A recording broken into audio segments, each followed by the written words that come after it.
Now on Denver 7 News at 4, dramatic video as a Denver 7 viewer captures the flames tearing through part of an Arapahoe County condo complex. Doctors are worried about the number of kids sick with the flu and RSV earlier than usual. The simple thing that can help keep your family healthy.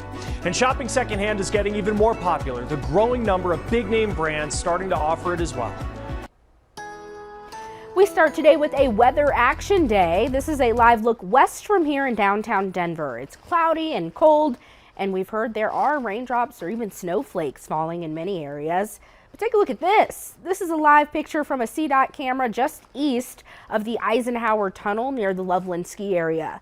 There are other cameras in that area that we can't even use because of all the snow covering the lens. And that snow will be down here in the metro before too long. We've got team coverage of the snow. Stacy Donaldson is tracking it from the weather office, but we're going to start with Patrick Perez up in the high country where the snow has been coming down since this morning. Patrick. Hey Micah, so we got here to the Loveland Ski Area just before noon today to cover opening day, and the snow then was pretty light. We barely saw any of it falling, but as you can see right now, it is falling down hard. I would say just in the past hour, we've seen just about a bit, maybe like an inch of snow falling here. I want to show you for yourself so you can see what I'm talking about.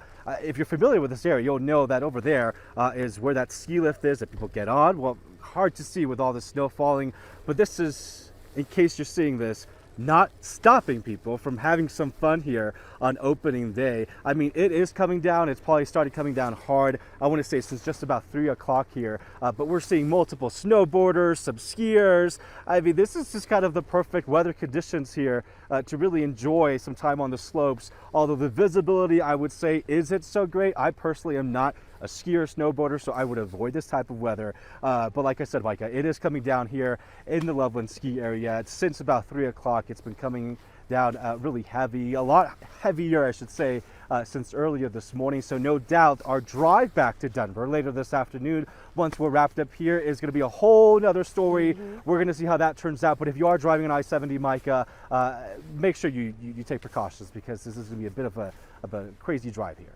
That is great advice there, Patrick, and you be safe out there as well.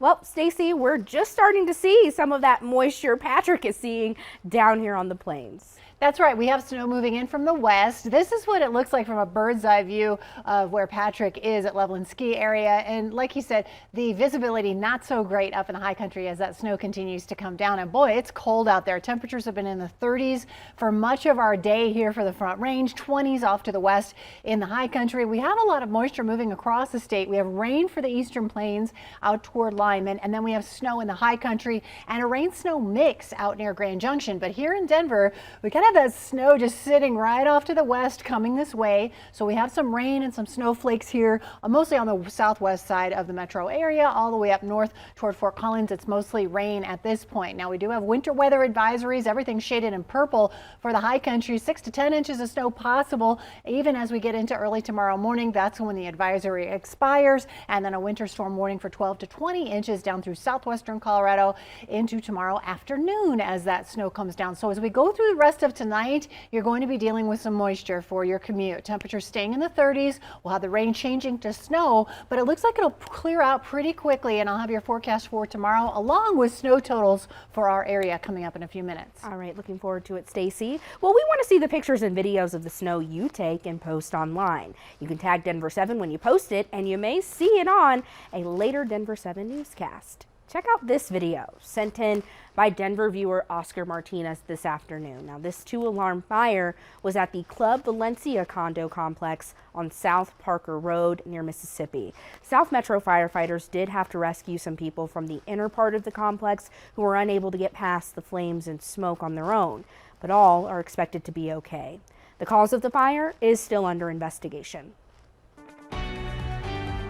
Today, the CDC updated its guidelines on how opioids are prescribed for pain. A doctor we spoke with says there are a few differences from the last update that happened in 2016. The guidance now covers almost all outpatient pain instead of just focusing on chronic pain. There's less emphasis on how high a dosage can be, which can allow for more individualized care. Now, there is also more details on the risk of reducing a dose for a patient who has had long-term opioid prescriptions. And they also include the idea that if they do poorly, when you reduce the dose, you could reverse that taper. And that's a big deal because many doctors were previously taught to never reverse a taper, even if what they were doing was causing the patient to die, which is a crazy ethical situation, but one that we continue to see to this very day. He's part of a group of doctors and scientists who study and treat addiction and have been petitioning for the CDC to make changes like this. He says the updates are a step in the right direction. As a patient, it can act as a reminder to ask important questions. When I get this surgery, do I need opioids? How many days would I need them for? What's the risk to me?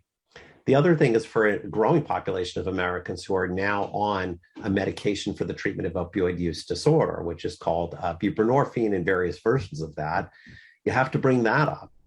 Data from the CDC shows the rate opioids are being prescribed is decreasing. Doctors say legal pressure and high overdose numbers may have played a role in that. It likely isn't what pushed the CDC to make its latest changes. Guidance typically gets updated every 3 to 5 years. All right, the news feed starts with a new study looking into the power of synthetic magic mushrooms in treating depression. The New England Journal of Medicine published a study that found just a single dose of synthetic psilocybin had fast response in those who are suffering depression. Researchers do say that more studies are needed for this to be available in a clinical setting.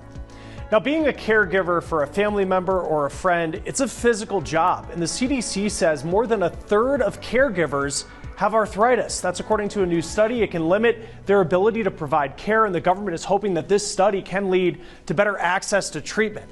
Takata airbags making headlines again for all the wrong reasons. Carmaker Stellantis, formerly known as Fiat Chrysler, says those with 276,000 older cars need to stop driving them. Dodge Magnum wagons, Dodge Challenger, and Charger muscle cars, as well as Chrysler 300 sedans from the 2005 to 2010 model years are included in this. 3 people were recently killed because of exploding airbags. Crime-related posts involving black suspects are more likely to show up on your Facebook feed than posts involving white suspects. This is according to a group of law schools that just found this when they looked at posts from U.S. law enforcement agencies between 2010 and 2019. Black suspects were overrepresented by 25% relative to the arrests in their community. Researchers found it happened more often in Republican cities and cities with low numbers of black residents. Although slavery was abolished about 150 years ago, language allowing it as a punishment for crime is still allowed in many states. There's a new push in the midterms to change this. This is not about right or left. This is about right or wrong. The debate that is happening over making this change. The good news, home prices in the metro are falling. The bad, not by much. We'll take a look at some of the numbers when Denver 7 News at 4 returns.